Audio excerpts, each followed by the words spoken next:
हिंदू पंचांग के अनुसार भाद्रपद मास की कृष्ण पक्ष की षष्ठी तिथि को भगवान कृष्ण के बड़े भाई श्री बलराम जी का जन्म हुआ था। इन्हीं के नाम पर इस व्रत को हल षष्ठी पड़ा। इस व्रत को ललही छठ, हल छठ, हर छठ व रांधन छठ के नाम से भी जाना जाता है। ज्योतिषाचार्य पंडित पंकज पाठक के अनुसार जानते हैं कि इस व्रत को कैसे करना चाहिए, इस दिन क्या खाना चाहिए, कैसे इस व्रत का पारण करना चाहिए, यह विस्तार से जानते हैं। और यह व्रत खासकर संतान की लंबी आयु एवं खुशहाली के लिए रखा जाता है।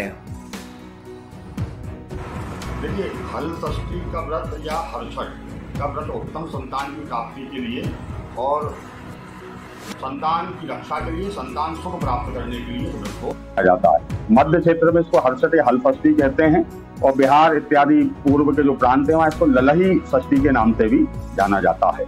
और वर्तमान में जो पंचांग की स्थिति बनी है उस पंचांग की स्थिति के अनुसार और निर्णय सिंधु का अध्ययन करके निर्णय सिंधु में दिवोदास का कथन है कि भाद्रपद कृष्ण पक्ष षष्ठी या हल षष्ठी का जो व्रत है वो सप्तमी के साथ युक्त लेना चाहिए। सप्तमी युतेति दिवोदासः, हल षष्ठी जो है वो सप्तमी युक्त रहना चाहिए। इसलिए 25 अगस्त के दिन यह उत्तम स्थिति बन रही है तो माताओं को 25 अगस्त के दिन इस व्रत को रखना चाहिए। इसके साथ ही साथ निर्णय सिंधु में एक बात और कही गई है कि योगो पद्म को नाम सूर्य कोटि ग्रह सम, अर्थात यदि षष्ठी का व्रत सप्तमी युक्त होकर के रविवार के दिन यदि यह हो जाए तो यह जो है यह पद्मक नाम का योग कहलाता है जो करोड़ों सूर्य ग्रहण के समान फल देता है। इसलिए आगामी 25 अगस्त के दिन हल षष्ठी का व्रत करना चाहिए। दूसरी बात, यह जो व्रत है यह भगवान शंकर माता पार्वती की प्रीति प्राप्त करने के लिए किया जाता है।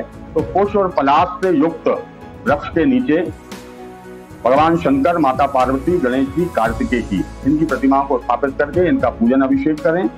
दूसरी बात, महुआ और 7 प्रकार के जो अनाज युक्त लाई या जो लावा है वह भगवान को 6 पात्र में, 6 दोने में या 6 कटोरी में अपनी सुविधा अनुसार भगवान को हर्षठ माता के नाम से अर्पित किया जाता है। इस दिन जो है भैंस के दूध से बने, भैंस का दूध, दही, घी इत्यादि जो है उसका सेवन करना चाहिए। पसाई धान के चावल का सेवन करना चाहिए, मखाने इत्यादि ले सकते हैं। हाथ से बोकर के जो फल या सब्जी या जो अनाज है जो हाथ से बोकर के उगाया जाता है उसको ग्रहण किया जाता है। खेत में हल चला करके, खेत की जुताई करके जो अनाज इत्यादि उत्पन्न किया जाता है उसको इस हल षष्ठी के व्रत के दिन ग्रहण नहीं किया जाता है। इसलिए बड़ी श्रद्धा भाव के साथ हल षष्ठी के व्रत को करें, हर्षठ माता के व्रत को करें, शिव पार्वती का पूजन करें, उत्तम संतान की प्राप्ति होगी, संतान की रक्षा होगी और संतान का सुख भी आपको प्राप्त होगा।